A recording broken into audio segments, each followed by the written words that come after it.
was looking for something, but I couldn't find it for so many years. It was just, I was confused.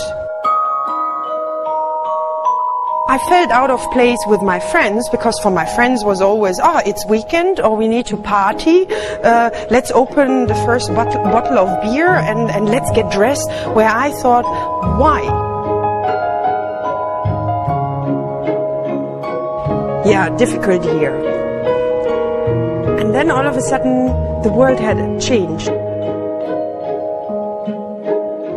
I used to travel a lot, and then it was about that I turned 30, so I thought, oh, I have to settle now. So I went back home, and I was looking for a job, and I couldn't find a job. Nevertheless, I thought, okay, I'm going on vacation now, and I'm going to Dubai. So I went here, and after 2 weeks, I had a job offer. My mom and dad, they were really, really scared. Yeah, my parents, they're the same as me. We all have been very prejudiced. Western woman going to an Arabic country. Of course, everybody, because you hear stories, you know, and it was in 2002. No, end of 2001. And you know, there was September the 11th and all these incidents happened, and of course everybody just expected something bad. I was raised with Muslims together. It started actually when my elder brother, he converted to Islam. And the reason why he converted to Islam was he married a Muslim woman, a Turkish woman. So being his sister and wanting to protect him in his decision, of course we went to Islamic centers. Well, I did. I went with him to Islamic centers. I attended some sessions. I was reading some books with him together, but it was never really convincing for me to say, oh, I convert to Islam now. It was not convincing for me. And then you're coming to an Islamic country and you experience Muslims in a different way. All of a sudden I thought, hey, they're actually very nice. Wow, they treat you really with respect. It's not like, I felt comfortable. And in the beginning, I mixed more with European than I would have mixed with other nationalities, because I wanted to keep my comfort zone. But then there was a point where I wanted to step out of my comfort zone, because all of a sudden this zone was not comfortable anymore.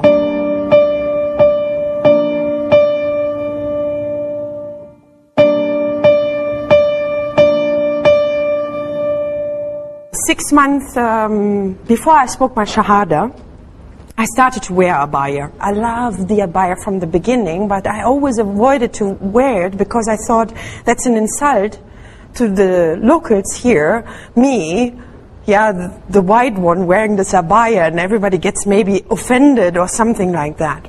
My ex-husband, at that time still my husband, he got really, he got bugged. Because my marriage was anyways a horrible marriage. So slowly I really distanced myself from my ex-husband.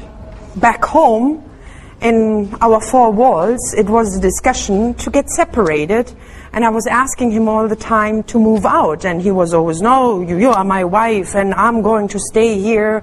And I will move out when I decide. And you know, all these, I'm a man and I decide. And then I woke up in the morning. That was the morning. And I woke up and I thought, okay, so today I will become a Muslim. So I did my shower, I got dressed, I went to work. I didn't tell anybody. Nobody knew. And when I was done with my job, I went to one of a sister, a German sister as well. She's already 7 years a Muslim. And I spoke my Shahada. And when I came home, and I just say, Subhanallah, and it was meant for me at that day, I came home, my husband still didn't know that I converted to Islam. And I didn't want to tell him at that time. And then I just asked, because I was asking every day since the last 6 months, when are you moving out? And I thought, today I will ask him again. So when are you moving out? And then, subhanAllah, he said, today I will move out. I'm packing my clothes already. So that was already a sign of Allah that I did the right decision.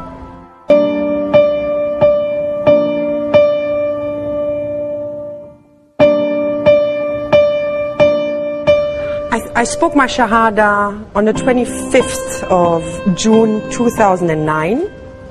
Until date, it was my most horrible year ever. The things what have been done in my previous life, they just were haunting me, and I just believe they just came up and popped up from here and there just to get solved. But it never happened that I lost my faith. There was not even a day till now where I said, why did I convert? That was never an option. No, actually it did the opposite for me. It made me much stronger, and all of a sudden I really started to read more, because I think everybody thinks when you are converting, it's just you speak the Shahada, you read a little bit Quran, and that's about it, and then you are Muslim. And it's not the way. And I just think all these difficulties which I was facing just made me read more and more and get more knowledge about Islam. Yeah, difficult year. All of a sudden friends turned to enemies. My life just went upside down.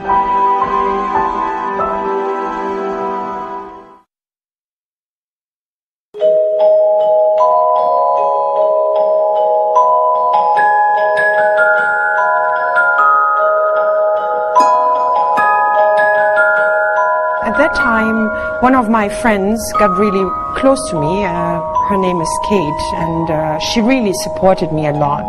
I think she was the only one who really supported my decision to convert to Islam, because most of the people, they were really shocked and they were afraid and they had their concerns. And I know that Kate was always there. I could call her in the middle of the night if I need her, and I thank Allah every day for such kind of friend.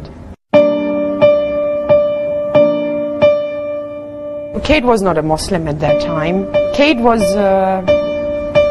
confused. I remember that you and I remember we went to that lunch together with my ex-husband and Neil. And I know, and this still sticks in my mind. I remember we were sitting in the car, and it was a Friday, and it was Jummah prayer, and we went through the Ras Al Khor area, and we saw all those cars, you know, those open cars, and 30 people were standing and holding themselves on that car, going to the mosque for Jummah prayer. And we laughed so much about that, because it was really, it was like a convoy.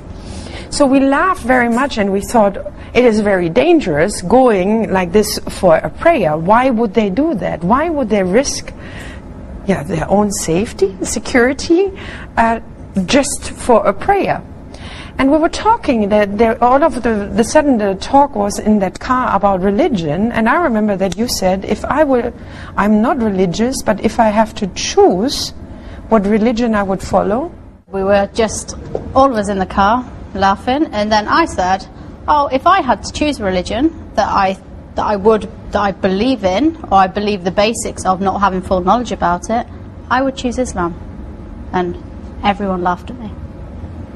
Why would you choose that? They're hypocrites, and that's how it all went on. Yeah. And then it was a big topic, and that was actually where we, when we started looking into the religion, and we started more and more. From that day, I started really looking more into the religion, because the way people laughed and said, "Oh, hypocrites," and they're not hypocrites at all.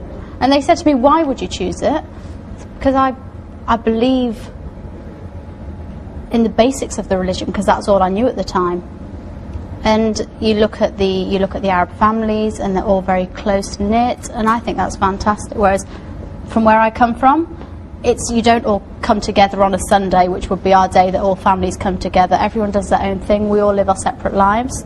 Whereas here, Fridays, it's just such a family day.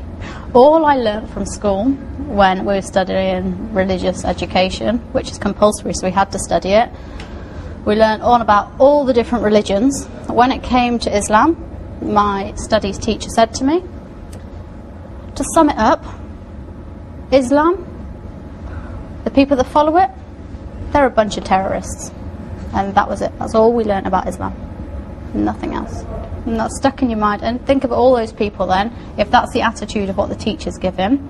And we had no Muslims in our class anyway. And of course, when you're younger, everyone just laughs. But that's all that's stuck in the mind. I was asking more questions more than anything.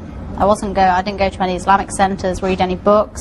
I was just more inquisitive, asking people about their religion. But I had to put all the thought into it. I don't just want to convert, just to be one of those people that says, oh yeah, I've converted. I'd seen Huda go through it, and I'd seen how she had changed, because there is a massive change in you. Then how she got through the stuff she has due to religion is a massive influence on anyone. When I look at myself before I converted and now, I mean, I was always there for everybody. You know, everybody came and told me their problems, and I was actually a problem by myself. I was fighting myself so much, but in order not to face my own problems, I always took on other people's problem, and then nobody was there for me. And when I converted, prayer was, and I told you to compare, when you have a nice pattern around your skin and you feel very comfortable, the same is for me when I do my prayer. The time between, sometimes it takes too long, where I think, oh, when is the next one? It just helps me so much. Yeah, it makes me lighter.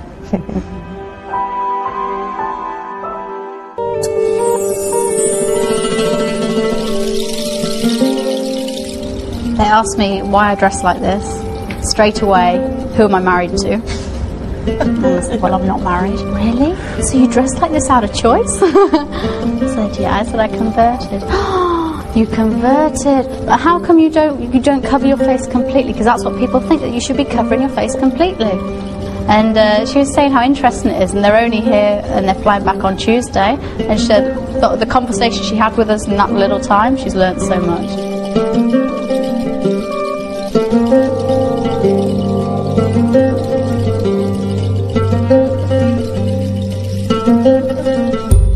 Converting to Islam is not just wearing hijab. Islam starts in your heart. And it doesn't matter if somebody wears the hijab after 2 weeks or 3 months or 1 year. Important is that Islam started already here.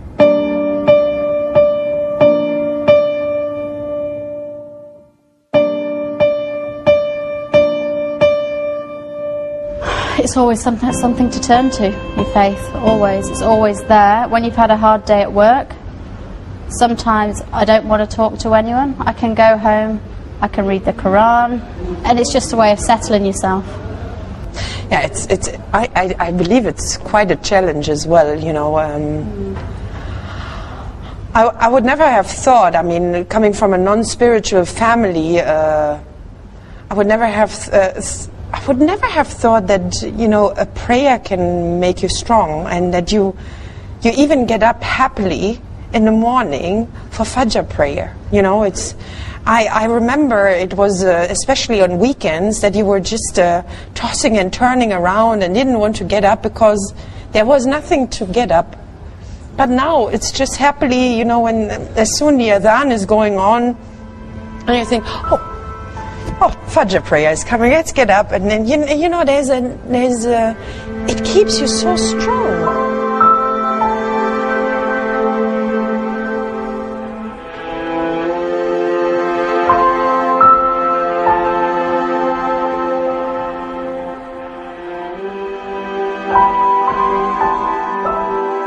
Oh. The first day when I came back to work, and of course most of the people, they knew that I converted, and I was wearing shayla straight away. And everybody came, oh, this is haram. No, this you can't do. No, you have to start this one. No, you cannot do. No, this is haram. No, haram. No, and I'm thinking, Alhamdulillah, that my parents raised me being very, very strong, because I think after a week I would have converted back. You know, it doesn't make it very easy. What? Everything is haram now? Nothing is allowed? Why I did even convert? You know, you could ask yourself that. But Alhamdulillah, I was strong, and I said, listen, if something is haram, I want to see it in black and white. You cannot come to me just like that and tell me haram, halal, haram, haram. That's not the point. Did you have the same? I converted fantastic, and then suddenly they're throwing it down your throat. You must do this, you must do that, you must. And my mind was just boggled, and I thought, what have I done at first? But then afterwards, everything's worked out. I mean, I converted when I was 36. You understand what? 36 years, you just do different things, and it takes time to wipe that out, because you have your certain routine. And just stand back, think how the other person feels. They're taking on a complete different lifestyle. My lifestyle's changed dramatically. Don't try to throw it down the throat. It will come in time to people. It will come in time, because if you try to force it upon them, they'll walk away. I could have walked away, but I didn't, because it's so difficult. I knew what Huda went through, and the same thing, and so I think it's just part of the procedure of converting. You're always going to have the people who have their own opinions, who think you should be doing it their way. What I learnt about it, and I knew that it wasn't all about you must do it this way, you must do it that way. I knew that there was light at the end of the tunnel of all these people trying to put blocks in my way. They were all tests in my way. I remember, I have to add something to that, because Kate was very supportive for me, and I remember when we were sitting in that office at the bank. Yeah. At that time, I was newly converted, and she told me, actually, you know, when I see you, how many difficulties you're going through, but every time when there's a new problem, so many other doors are opening, I can see there's really somebody there.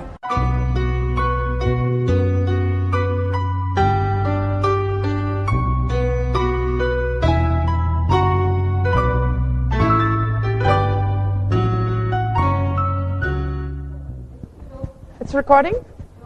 1, 2, 3, 1, 2, 3. 1, 2, 3. Is it recording? Okay, now, you know, I'm losing weight. This is good. Don't change it. I like the, where is it? Ah, yeah. Then, I used to read them like... My nan used to buy me them all the time, comics. They only have Superman here? Superman and Lex Luthor.